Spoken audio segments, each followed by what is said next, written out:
welcome to this new special episode of Continuum Gaming, accompanying the episode 170 of Continuum Gaming. And today I want to talk about a special topic that more or less arose for me when my birthday was in July. And today I want to talk about drones and Windows 10. And what you see here is more or less my drone. It's called a Mavic Air Pro, and this one is a pretty professional model already, so it's semi-professional or something in that direction. And what you can see here is already a pretty nice one. It's a 4K capable drone, which has a pretty nice stabilization program and stuff like that in there. It has a gimbal. You can see that at this point, so if I, for instance, move around, you can see this is a gimbal to make very steady recordings and stuff like that. And the interesting part is for us here, how well does it work with Windows 10 Mobile or Windows 10 at all? And the short answer is pretty much not well. The problem with it is that there is no app available for the Windows Store, and there is not much you can do about that, because in general for this model, for instance, is using a pretty high standard proprietary format to control it, to fly around with it and stuff like that. So it's really not a very useful companion for Windows 10 Mobile. But that doesn't mean that we can't use, for instance, other drones with Windows 10 Mobile, and it doesn't mean that we are not using any kind of helper apps, for instance, with Windows 10 Mobile. So we can use, of course, our smartphone, for instance, to plan a flight and do stuff like that. And I want to talk about that today. So don't be too happy about the thumbnail. It's not going to be a solution for you if you are owning some of the Mavic Air or Mavic Pro series drones or something. It's not going to work with that at the moment. But there is hope. We will talk about that later. So today what I'm doing with this is more or less I'm using, because I really had to, I'm using an Android tablet, which is more or less this part here. And this Android tablet is really only used for flying the drone. It's nothing else. It's not even connected to Wi-Fi or something. So it's a pretty cheap one too. It's really just a China tablet here from K-Class, called M89, if you are interested in that. And what you can see here is I printed out with my 3D printer a little tablet holder for the remote control, which is at the bottom here. I will get it out just to show you.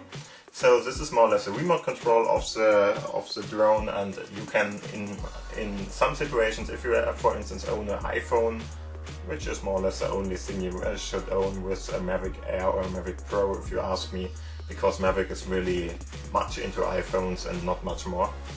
Even the Android apps are pretty bad.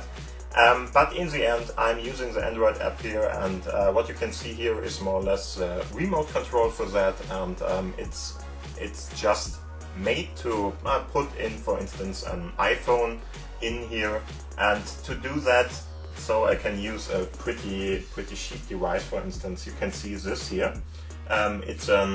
It's really just a plastic holder or something, and this is more or less the size of a smartphone. So you can put it in here, and like that. Then after using the more or less holder here to set that in, you can, for instance, use this as a device to see where the drone is flying to, and then just use the sticks on the controller to navigate with your drone. In the end, that's not what I want to show you here, but just to show you that there are a couple of different ways to use this.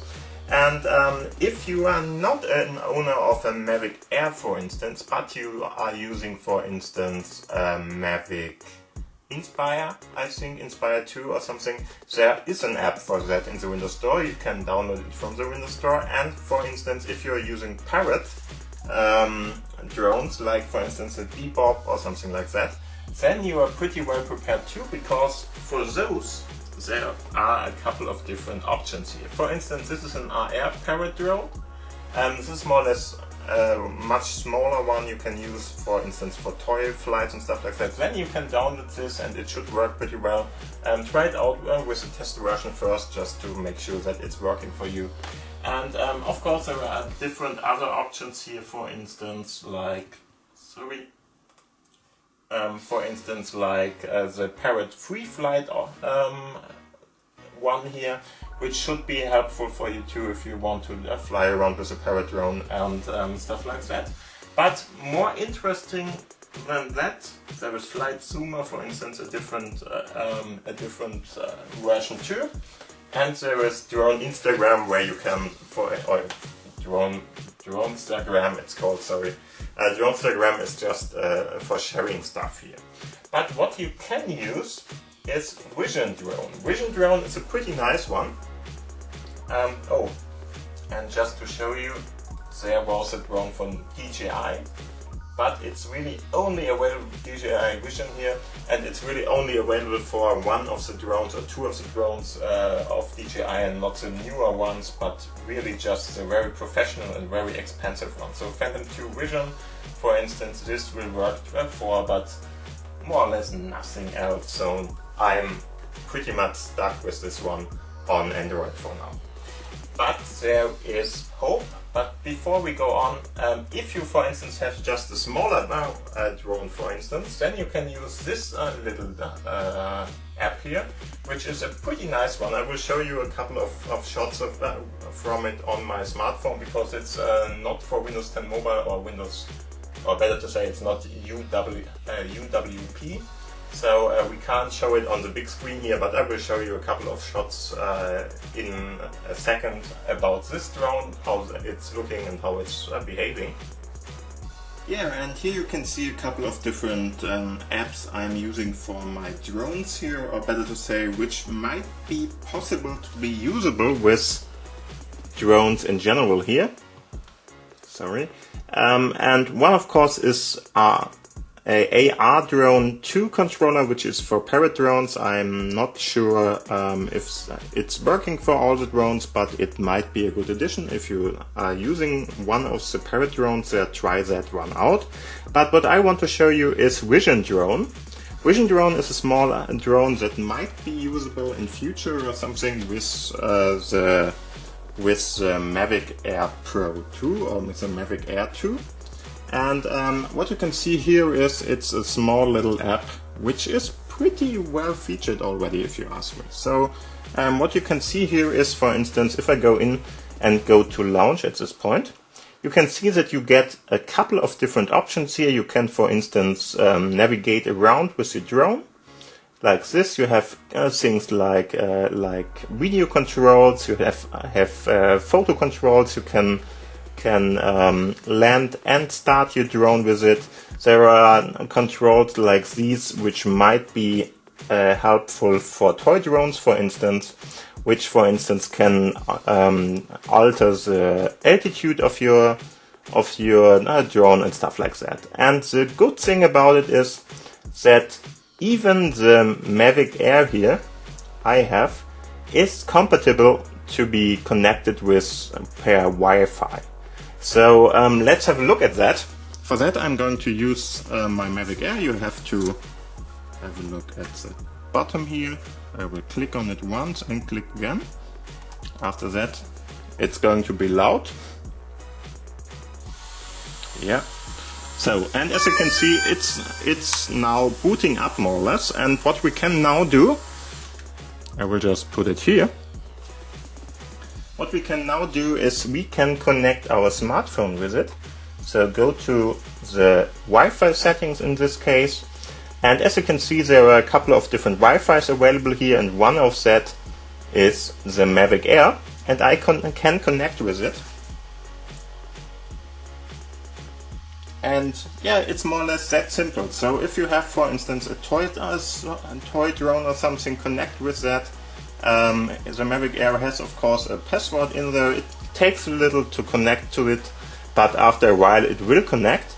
and then you should be able to see, for instance, one of the video feeds of your drone in that app if everything is working out. So let's wait a little. It's normal. It takes quite a lot of time. But as you can see, we are now connected here. We of course have no internet with that, because it's just a drone which has no options to connect to the internet with it. But in the end, as you can see, we are connected with it.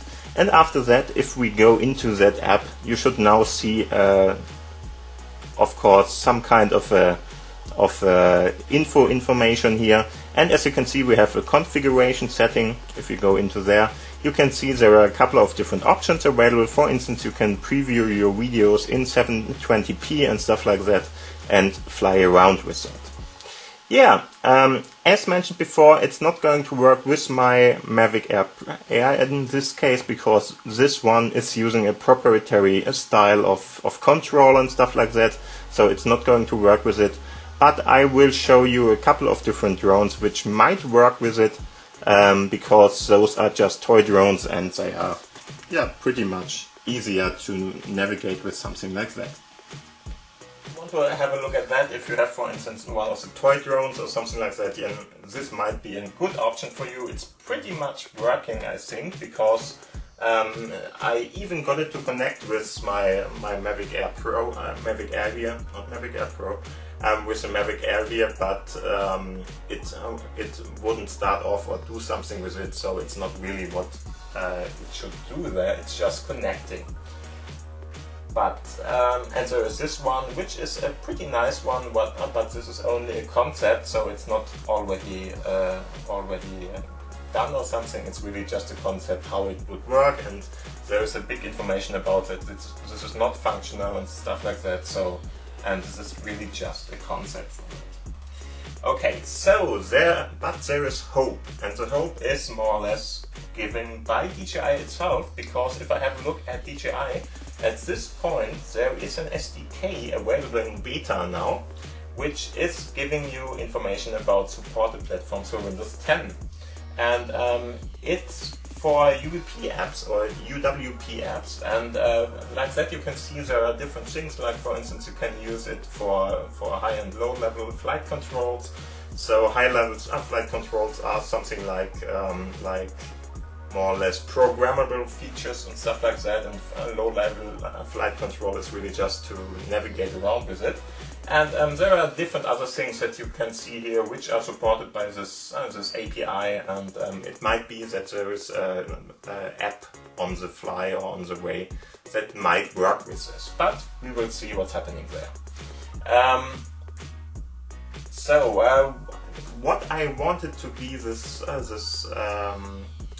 video about is more or less showing you how to go around and get that to work, but sorry, there's no way at the moment I am aware of that can help you with that.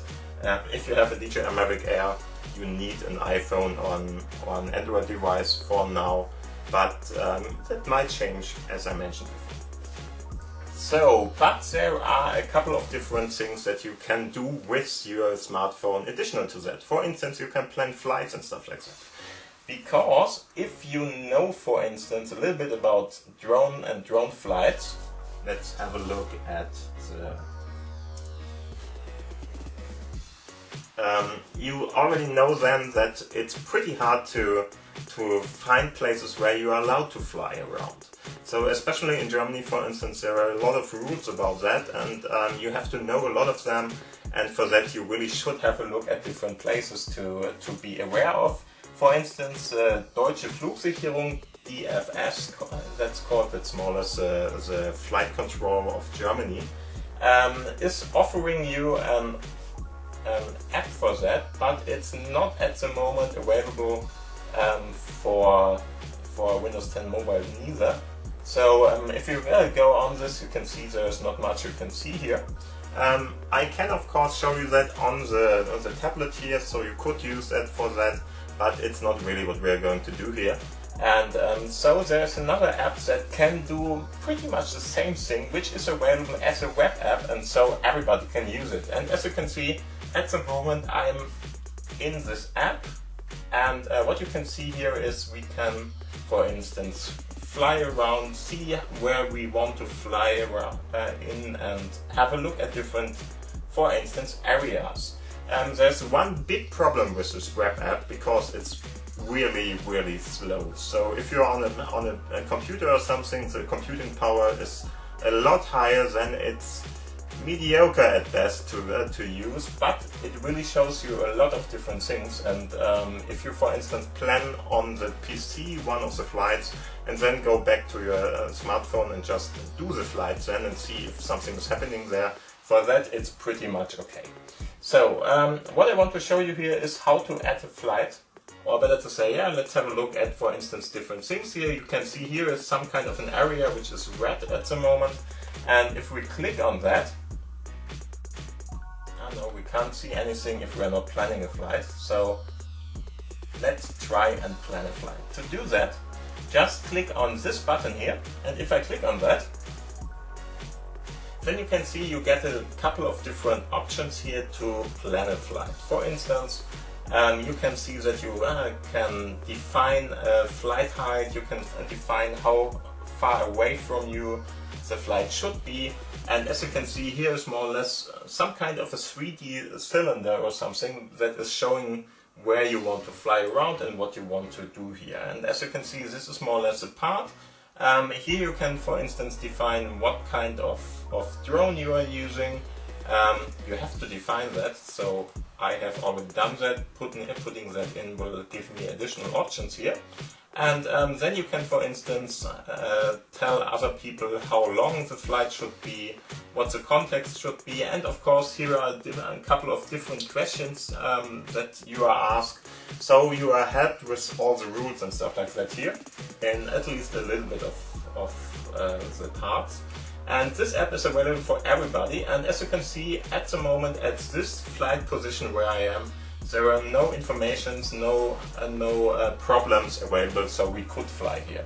But if, for instance, I am dragging and dropping the flight position here in one of the red zones, which are available here, so red zones are, for instance, stuff like governmental parts or airports in a certain amount of distance there.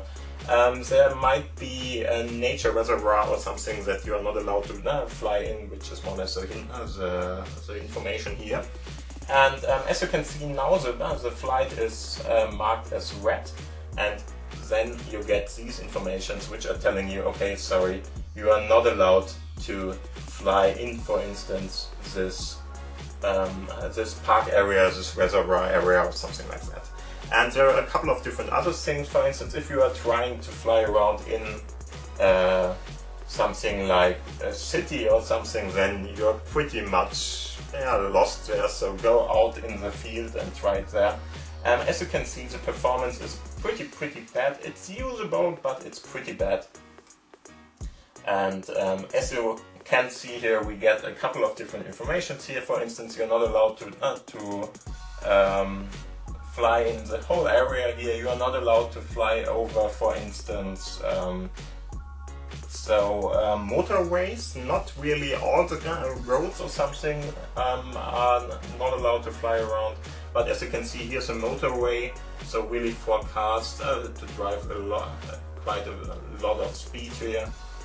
So in German Autobahn, and in that kind of way you are not allowed to fly over them. You have other things like, for instance, power lines and stuff like that you're not allowed to do to fly in and stuff like that. And as you can see, you get a pretty nice map here which is showing you where to fly and where you're not allowed to fly, and you can plan this kind of flights and tell everybody else that you are flying there. So if, for instance, there is, I don't know, another person who is trying to fly with a drone around or something, they will get a notification that there is somebody already flying with a drone in this area, and he should be very careful or not fly in the area at all.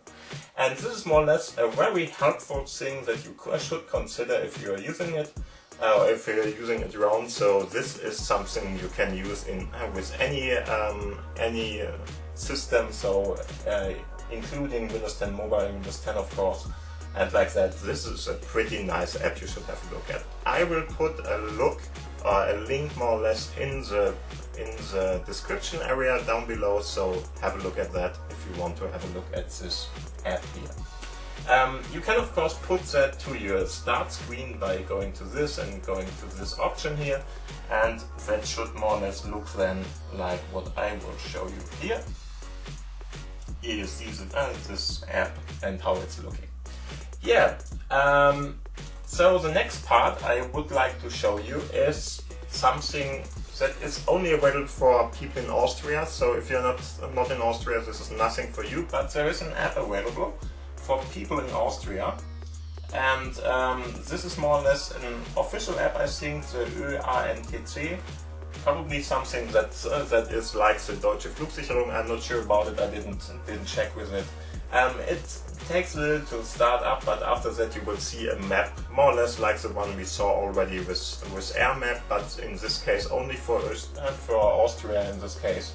And the good thing about it is that it's really a lot faster, easier to use, and you might find it very interesting for people in Austria.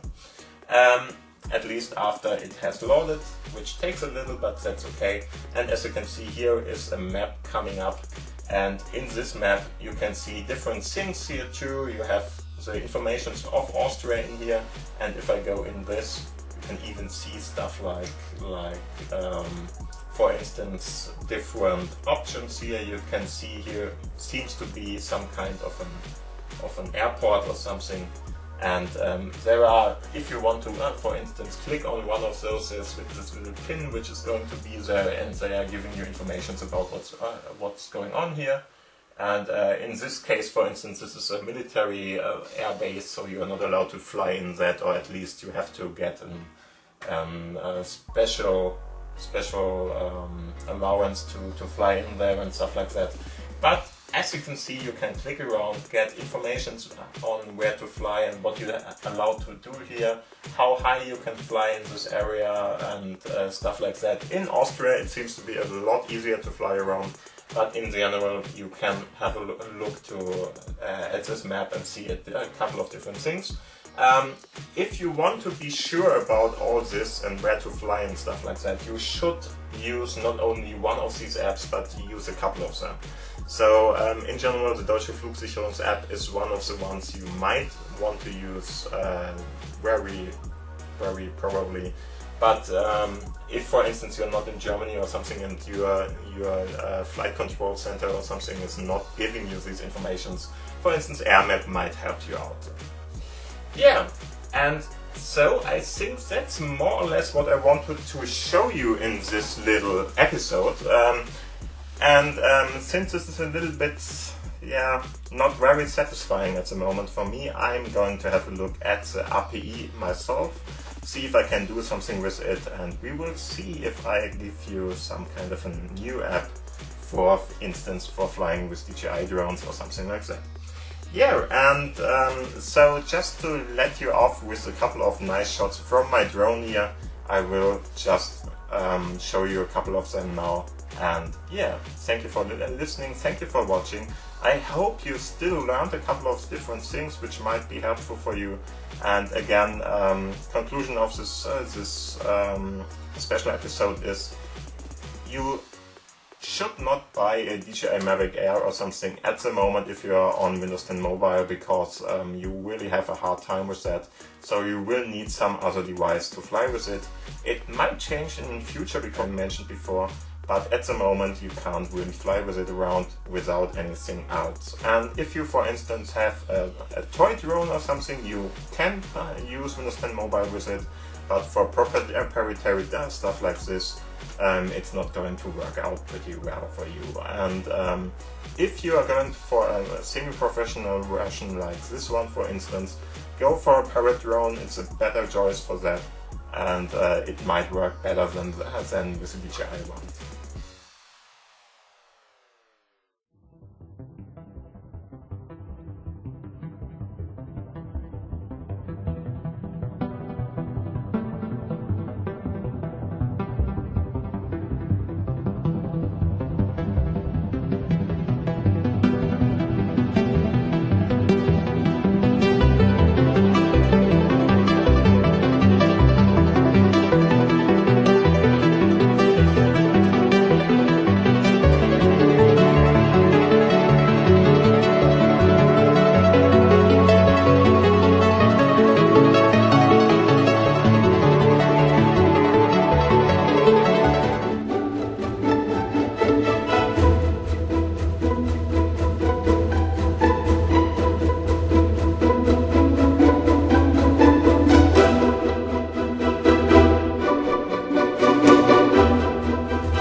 And then I would say thank you for watching, thank you for listening. I hope you had fun with this episode, and we will see us in the next episode in a couple of days from now on, probably around Saturday or Sunday.